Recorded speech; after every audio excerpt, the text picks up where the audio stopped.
À la 11e heure, après l'effondrement dramatique des négociations lundi, un accord sur la phase 1 des négociations sur le Brexit a eu lieu vendredi matin.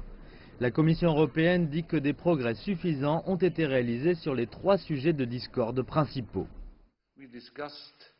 Nous avons discuté d'un rapport conjoint sur lequel s'étaient mis d'accord les 2 négociateurs. La première ministre britannique m'a assuré qu'il y avait aussi le soutien de son gouvernement. Sur cette base, je pense que nous avons la percée que nous attendions. Arriver à ce stade a requis des concessions de part et d'autre, et je pense que le rapport conjoint va dans l'intérêt de tout le Royaume-Uni.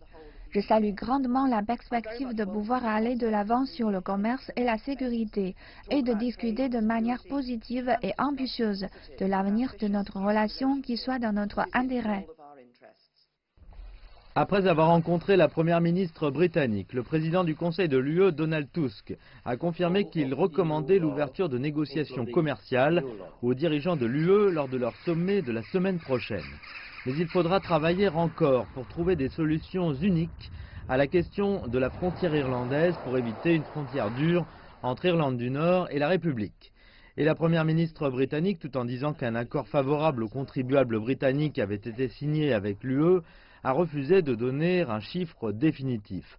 Autre aspect qui pourrait alarmer les partisans du Brexit dur, le Royaume-Uni continuera de se soumettre à la juridiction de la Cour européenne de justice pendant encore 8 ans pour garantir les droits des citoyens de l'UE résidant en Grande-Bretagne.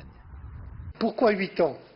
C'est un délai raisonnable et réaliste pour construire la jurisprudence qui n'existe pas encore dans ce domaine.